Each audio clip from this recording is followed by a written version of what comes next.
Morning students, I am Archana Gupta, your accountancy lecturer. और आप सब कैसे हैं?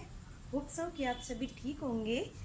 और जैसे कि आप जानते हैं कि मैं आपको अकाउंटेंसी सब्जेक्ट पढ़ा रही हूँ, और अभी तक हमने अकाउंटिंग मीनिंग समझा कि अकाउंटिंग मीनिंग क्या होता है, अकाउंटेंसी हम करते क्यों हैं, why we do accounting, and another topic is basic terminology of accounting. मैंने आपको पारिभाषिक शब्द समझाए थे अकाउंटेंसी के, जो अब हमें नीड होंगे।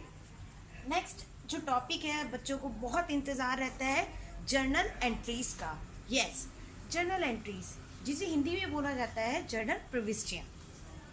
जर्नल GENERAL हम नहीं लिखते हैं यहाँ, जर्नल से मतलब है JOURNAL, जर्नल एंट्रीज। यस, पहली बात तो ये कि एंट्रीज करने के लिए हमारे पास यहाँ पर दो मेथड हैं, लेकिन जो मेथड है वो एक ट्रेडिशनल है और दूसरा है मॉडर्न मेथड। अब ये सोच रहे होंगे कि हमें जर्नल एंट्रीज, क्योंकि बिजनेस में जब भी कोई ट्रांजैक्शन होता है तो उसका अकाउंटिंग फॉर्म होता है जर्नल एंट्रीज, इसलिए हम उसे जर्नल एंट्रीज में लिखते हैं। अब जर्नल एंट्रीज का सबसे बड़ी बात तो ये है कि जर्नल एंट्रीज में दो फॉर्म होती हैं, पहला एक डेबिट और दूसरा एक क्रेडिट। तीसरी बात, जर्नल एंट्री करने के लिए एक फॉर्मेट बना है, हम उसी फॉर्मेट में जर्नल एंट्रीज करते हैं। नेक्स्ट बात ये है कि जो जर्नल एंट्रीज हैं वो आप करते इंग्लिश में हैं, हमेशा जर्नल एंट्री इंग्लिश में होगी। ट्रांजैक्शन आपको हिंदी या इंग्लिश दोनों में लिखे जा सकते हैं, दिए जा सकते हैं, लेकिन हमेशा हमें जर्नल एंट्रीज किस में करनी है? इंग्लिश में। अब बात आती है, क्योंकि ये बेसिक ABCD है आपके जर्नल एंट्रीज, अगर आपने इन्हें अच्छे से समझ लिया तो डेफिनेटली पूरी अकाउंटिंग इसी पे बेस्ड है, कभी भी हमें कोई भी दिक्कत नहीं आएगी। और सबसे मज़ेदार बात ये है कि ये बहुत इजी होती है। मैंने आपको स्टार्टिंग में बताया था कि बिजनेस की डेफिनेशन क्या है, और जर्नल एंट्री उसी डेफिनेशन पर बेस्ड होती है, वो मैं आपको भी दिखाऊंगी।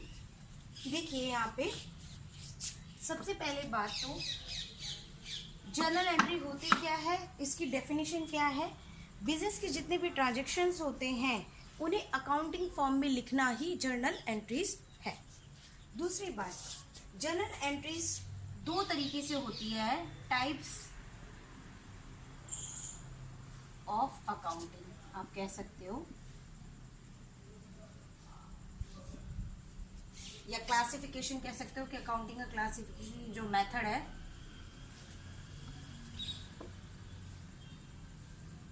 आप मेथड कह सकते हो, मेथड ऑफ अकाउंटिंग। ठीक है, ये दो तरीके से होती है। पहला आपका होता है ट्रेडिशनल अप्रोच, ट्रेडिशनल मेथड। दूसरा आपका होता है मॉडर्न मेथड। हिंदी हम जानते हैं ट्रेडिशनल की क्या होती है, ट्रेडिशनल होते हैं पारंपरिक,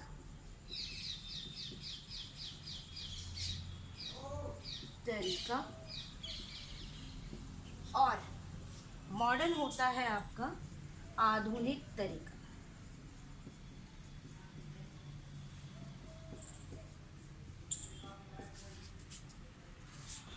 अभी जो हम तरीका पढ़ेंगे वो सबसे पहले पढ़ेंगे आपका modern technique. Yes, traditional technique, आपका पारंपरिक तरीका। पहले आज हम वो पढ़ेंगे। देखिए, पारंपरिक जो मेथड है उसमें क्या होता है,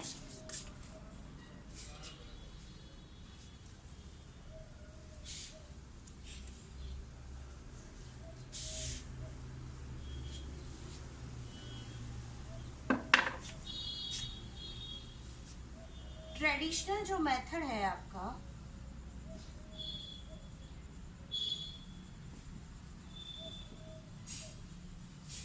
इसमें अकाउंटिंग के लिए 3 अकाउंट बनाए गए हैं।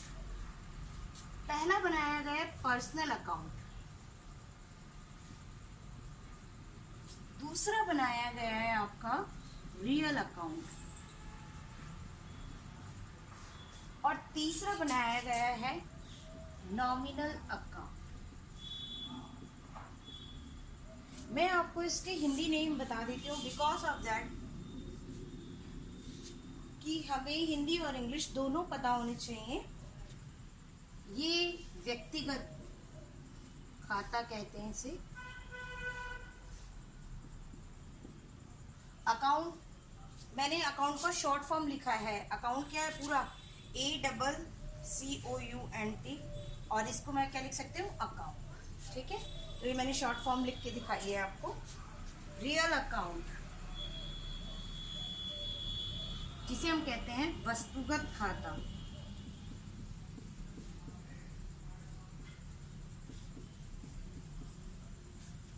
और तीसरा हमारा है नाम मात्र खाता।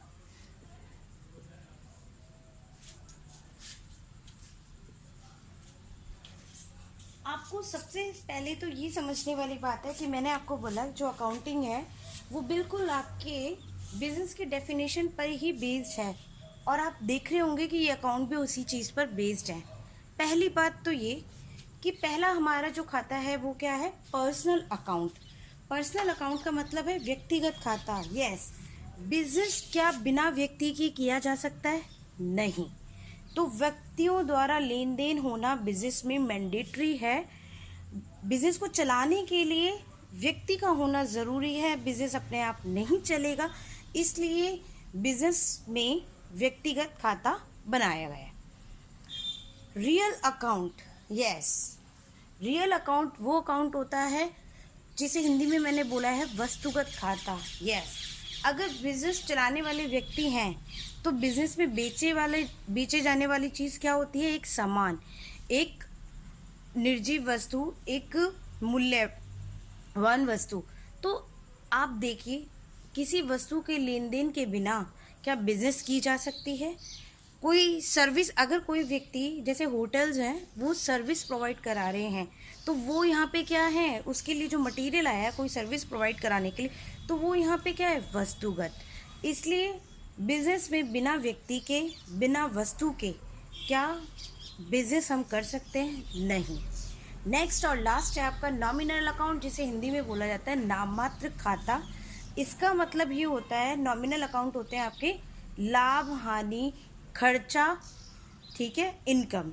क्या बिना खर्चे के, क्या बिना इनकम के बिजनेस हो सकता है? नहीं।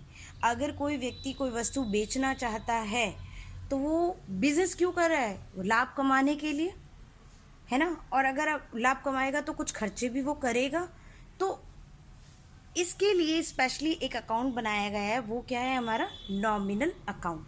तो हमें ये माइंड में रखने की ज़रूरत नहीं है कि अकाउंट कौन कौन से होते हैं, 3 नहीं। बिजनेस की डेफिनेशन हमें पता है, हम अपने अकाउंट भी जानते हैं। देखिए पर्सनल अकाउंट में हम किसी व्यक्ति का नाम ले सकते हैं, जैसे राम है, मोहन है, सोहन है। यहाँ पे मैंने लिखा है एक देनदार, और नेक्स्ट लिखा है लेनदार, जिसे इंग्लिश में डेटर और क्रेडिटर बोलते हैं। आप सोच रहे हैं उनका नाम मैंने क्यों लिखा। अगर हमने किसी व्यक्ति को उधार माल बेचा है तो अकाउंटिंग में उसे हम डेटर ज़रूर बोलते हैं, लेकिन क्या है, वो एक व्यक्ति। अगर मैं एंट्री करूँगी तो मैं क्या एंट्री करूँगी कि मोहन को उधार माल बेचा। इसका मतलब क्या है, मोहन ही एक व्यक्ति है, वो क्या है, हमारा डेटर। तो उधार माल बेचने की एंट्री में क्या करूँगी, मोहन अकाउंट डेबिट टू, मैं आपको सिखाऊंगी अभी। तो इसलिए मैंने डेटर को भी क्या माना है, पर्सनल अकाउंट, क्योंकि वो एक व्यक्ति है, माल खरीदने वाला और माल बेचने वाला। नेक्स्ट है रियल अकाउंट। रियल अकाउंट आपका होता है वस्तुगत। मैंने आपको बताया वस्तुगत में हम लिख सकते हैं फर्नीचर, स्टॉक, बिल्डिंग, लैंड, भवन, जो भी ऐसी व्यक्ति, ऐसी चीज़ जिसका हम यूज़ करते हैं, जो बिजनेस में काम आती है, बिजनेस को प्रोड्यूस करने के लिए मशीनरी है, बिल्डिंग है, लैंड है, ये सारी चीज़ें क्या है, वस्तुगत, क्योंकि ये वस्तु होती हैं, ये निर्जीव चीज़ें हैं। नेक्स्ट है आपका नॉमिनल अकाउंट, जिसे हम बोलते हैं नाममात्र खाता, और इसमें हम 4 चीज़ ऐड करते हैं: खर्चे, एक्सपेंस, हानि, लॉस, आय, इनकम, और प्रॉफिट, लाभ। मैं आपको इन चारों चीज़ों में भी डिफरेंस बताऊंगी। आपको लग रहा होगा खर्चे हैं तो वो एक लॉस ही तो है, नहीं, खर्चे और लॉस में डिफरेंस होता है, एक्सपेंस और लॉस में डिफरेंस होता है। ऐसे ही इनकम और प्रॉफिट में भी डिफरेंस होता है। एक्सपेंस जैसे क्या होंगे, अगर आपने बिजनेस में आपने किया है और आपने किसी व्यक्ति को रखा हुआ है, तो आप सैलरी पे कर रहे हैं, तो वो आपका क्या है, एक एक्सपेंस। तो जितनी भी एंट्री एक्सपेंस की होंगी वो कहाँ जाएंगी, नॉमिनल अकाउंट में। जितनी भी लॉस से रिलेटेड एंट्रीज होंगी वो कहाँ जाएंगी, नॉमिनल अकाउंट में। तो आज मैंने आपको ये 3 अकाउंट बताए हैं। इसके साथ आप इन अकाउंट के रूल्स मैं आपको कल समझाऊंगी, आप उन रूल्स को देखिएगा।